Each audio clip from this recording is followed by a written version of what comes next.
Master minds commerce చదవాలనుకునే 10th inter విద్యార్థుల తొలి ఎంపిక. సో జమున గారు అనగానే అద్భుతమైన సినిమాలు ఉన్నాయి, కొన్ని కాంట్రవర్సీలు ఉన్నాయి, కొన్ని చిలిపి కథలు ఉన్నాయి. అలా ఆమె జీవితం అంతా, ఆమె సినిమా జీవితం అంతా చాలా ఇంట్రెస్టింగ్గా ఉంటుంది. సో ఆమెతో కలిసి పనిచేసిన co director, senior director Kanagala Jayakumar గారు ఈరోజు మనతో పాటు స్టూడియోలో ఉన్నారు. వారిని అడిగి జమున గారి ఆమె సెట్లో ఎలా ఉండారు, ఎలాంటి సినిమాలు చేశారు, ఎలా ప్రవర్తించేవారు, ఇలాంటి ఇంట్రెస్టింగ్ విషయాలన్నీ తెలుసుకుందాం. హాయ్ సార్, నమస్తే.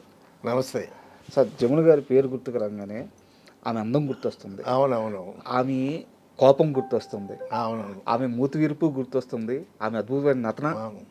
అందుకే కళాభారతి అన్నారు. కళాభారతి జమున గారు. జమున గారితో నేను చేసినటువంటి ఒక అద్భుతమైనటువంటి సినిమా బాపు గారు సంపూర్ణ రామాయణం. అందులో ఆవిడ కైక వేషం వేసింది. సార్, కైక వేషం ముందు వేయటానికి ఆవిడ ఒప్పుకోలేదు.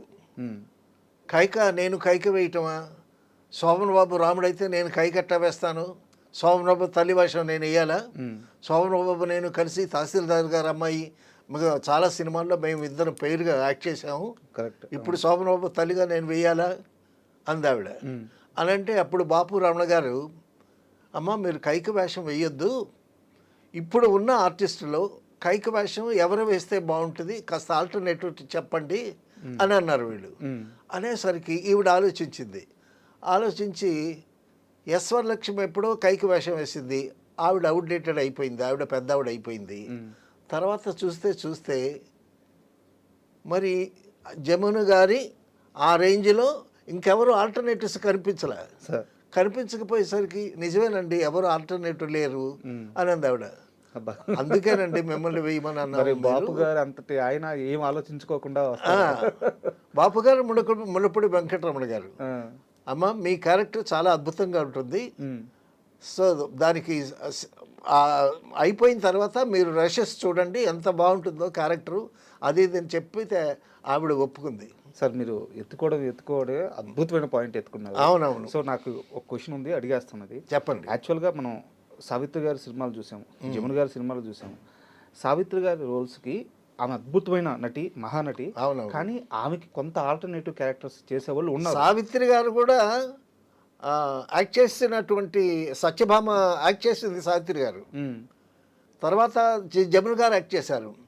సావిత్రి గారిలో సత్యభామకు ఉండేటటువంటి ఆ బింకము బిగువు అవి కనిపించలే. అదే సార్, నా క్వశ్చన్ ఏంటంటే సావిత్రి గారు చేసే పాత్రలకి ఆల్టర్నేటివ్ వేరే నటులు ఉన్నారు. సావిత్రి గారు లేకపోతే ఒక దేవికి ఉంది, ఒక రాశిలోచన ఉంది, ఆల్టర్నేటివ్స్ ఉన్నారు. వేరే జమున గారికి ఆల్టర్నేటివ్ చూస్తే ఇంత చక్కగా డాన్స్ చేసి ఇంత చిలిపిగా అల్లరిగా అలాగ చేసేటటువంటి ఒక మంచి ఆర్టిస్ట్ ఆల్టర్నేటివ్ జమున గారికి ఆల్టర్నేటివ్ లేదు. కరెక్ట్, అది క్వశ్చన్. అవును, ఆల్టర్నేటివ్ లేదు. జమున గారు ఏంటంటే ఆ క్యారెక్టర్ జమున గారు అంటే జమున గారే వేయాలి. అందుకోసమే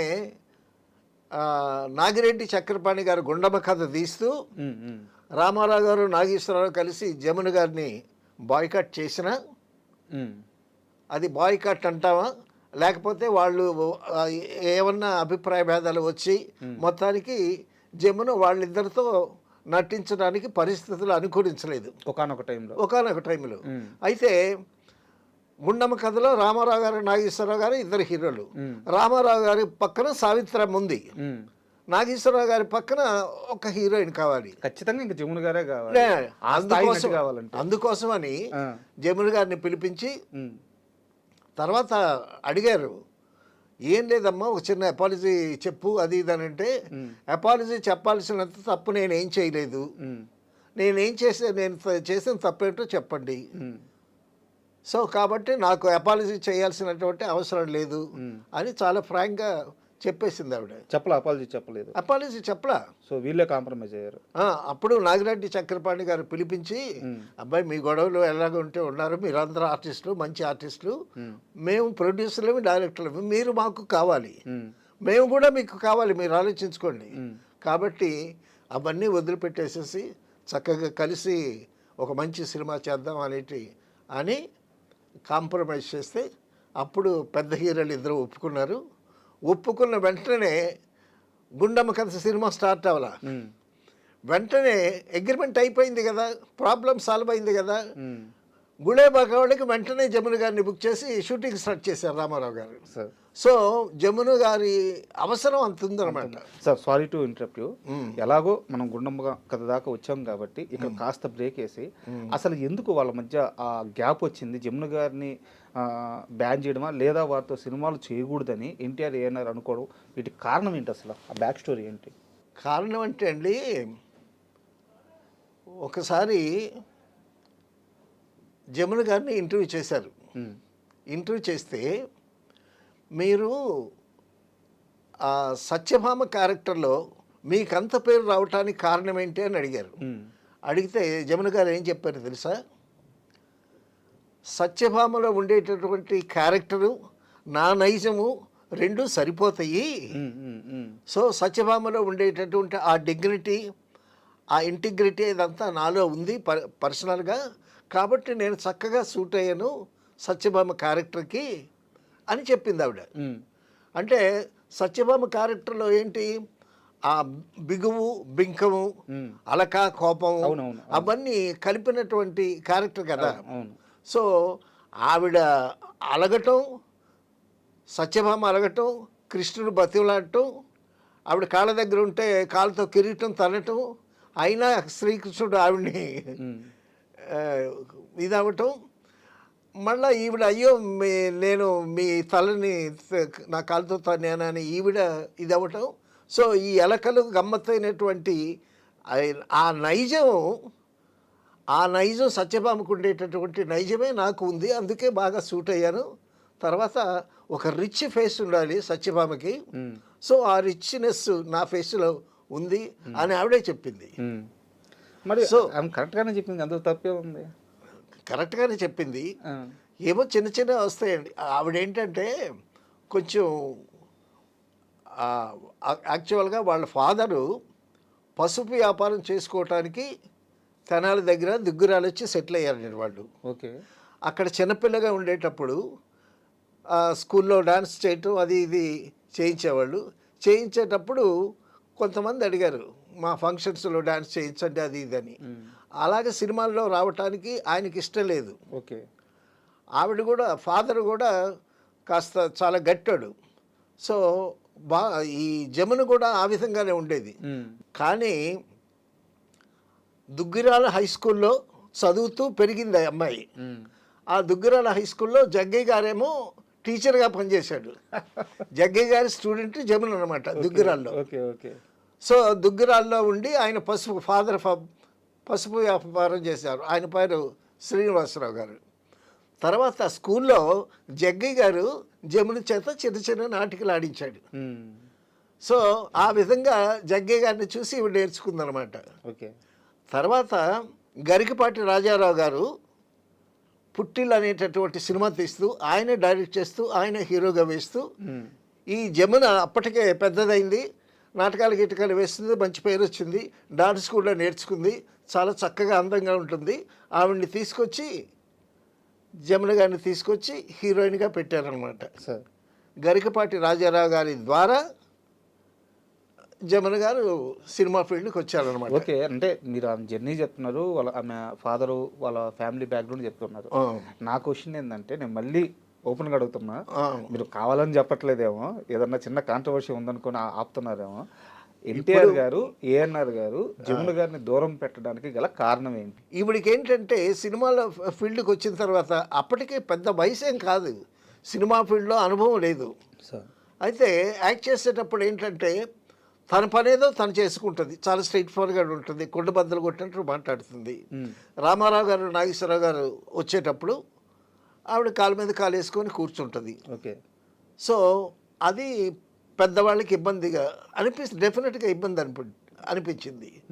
సో వాళ్ళిద్దరూ రామారావు గారు, నాగేశ్వరరావు గారు కూడబలుక్కున్నారు. అమ్మాయి లేటుగా వస్తుంది, కనీసం సారీ కూడా చెప్పదు, పైగా ఎంతమంది నాగిరెడ్డి గారు, చక్రపాణి గారు మనం ఉన్నా కూడా కాలు మీద కాలేసుకుని కూర్చుంటుంది. అటువంటి అమ్మాయి, సో ఆ అమ్మాయికి తెలియాలి అసలు సినిమా ఇండస్ట్రీ అంటే ఏంటి తెలియాలి, పెద్దల యందు గౌరవం ఎలా ప్రవర్తించాలనేటటువంటి విషయం తెలియాలి అని చెప్పి ఆవిడని బాయ్కట్ చేశారు. తర్వాత మరొక సినిమాలో ఈవిడ మేకప్ వేసుకుని వెళ్ళేసరికి జయలలిత గారు అక్కడ కూర్చుంది. ఓకే. జయలలిత సినిమాలో యాక్ట్ చేస్తుంది అప్పటికి. వెళ్ళేసరికి ఆవిడేమో ఇంగ్లీష్ నావల్ చదువుకుంటుంది జయలలిత. ఈవిడ్ని చూసి మళ్ళా తల తిప్పుకొని నవలు చదువుకుంటుంది. ఈవిడ కోపం వచ్చింది. కోపం వచ్చి డైరెక్ట్గా అడిగింది, నేను సీనియర్ని, నేను వస్తే కనీసం నన్ను చూడకుండా, నన్ను పలకరించకుండా అసలు గౌరవం అనేది లేదా అది ఇదని ఆవిడ మీద మొక్క మీద ఎత్తిచ్చేసి మేకప్ రూమ్లోకి వెళ్ళిపోయింది. వెళ్ళిపోతే మళ్ళీ మేకప్ రూమ్లోకి వెళ్ళి ఆవిడ్ని కన్విన్స్ చేసి షూటింగ్కి తీసుకొచ్చారు. సో అటువంటి నైజం ఆవిడది. ఎవరు మనం మాట్లాడుకునేటటువంటి కళాభారతి జమున. సో అటువంటి నైజం పెద్దవాళ్ళ మీద ప్రదర్శించేసరికి వీళ్ళకి ఇబ్బంది పుట్టింది. ఒక లెసన్ ఇద్దామనేటటువంటి ఉద్దేశంతో వాళ్ళు కొన్నాళ్ళు ఆవిడతో సినిమాలు చేయలేదు. అయితే ఆ గ్యాప్లో కూడా జమున గారు హరినాథ్ గారితో పాటు ఎక్కువ సినిమాలు చేశారు, చాలా సినిమాలు చేశారు. ఇంకా ఓపెన్గా చెప్పాలంటే హరినాథ్ గారికి సినిమా అవకాశాలు కూడా చాలా వరకు రావడానికి జమున గారే కారణం. అవును. ఆ ప్రాజెక్ట్ ఆన్ బోర్డ్ అవ్వడానికి. సో వాళ్ళు పెద్ద హీరోల సినిమాలు లేకపోయినా సరే ఈ హరినాథ్తోనూ రామకృష్ణతోనూ చాలా సినిమాలు చేసింది ఆవిడ. సో ఏవిఎం వాళ్ళ లేత మనసులు అయితే సూపర్ హిట్ అయింది. సో అప్పుడు వాళ్ళు ఏం చేశారు, అపాలజీ చెప్పమంటే అపాలజీ చెప్పాల్సినంత తప్పు నేనేం చేయలేదు, నేను అపాలజీ చెప్పను అని భీష్మించి కూర్చుంది. ఇప్పటికే నైజం తెలిసిపోయింది కదా, జమున గారి నైజం తెలిసిపోయింది కదా. సో ఆ విధంగా మళ్ళా నాగిరెడ్డి గారు, చక్రపాణి గారు, కేబీ రెడ్డి గారు కాంప్రమైజ్ చేసిన తర్వాత అప్పుడు గుండమ్మ కథలో మళ్ళీ కలిసి చేశారు. తర్వాత రామారావు గారు కుల్యపాకావళిలో జమున గారిని బుక్ చేశారు. తర్వాత మామూలే ఇటువంటివి వస్తూ ఉంటాయి. అంటే అంత గొప్ప నటుల మొత్తం ఎంటైర్ ఆ ప్రయాణంలో ఇలాంటి చిన్న చిన్నవి ఉంటానే ఉంటాయి. And for more videos, please subscribe to iDream. Please subscribe to iDream. Please subscribe iDream. And please subscribe to iDream. For more videos, subscribe to iDream. please like, share and subscribe to the channel. Congratulations, iDream. Subscribe to iDream. Subscribe to iDream. So subscribe to iDream Media. iDream ki iDream team andarki huge congratulations. Please subscribe iDream Media. Please subscribe to iDream. Subscribe iDream. Please subscribe to iDream. iDream అంటే నా కళల channel subscribe చేసుకున్న నోరు తిరుగుతలేదు, మీరైతే గంట గుర్తు కొట్టండి. For more such videos, please subscribe to iDream. Subscribe to iDream. Please subscribe to iDream. Please subscribe iDream Media. Please do subscribe to iDream. Please subscribe to iDream Media. For best entertainment and information, please subscribe iDream. And don't forget to subscribe to iDream.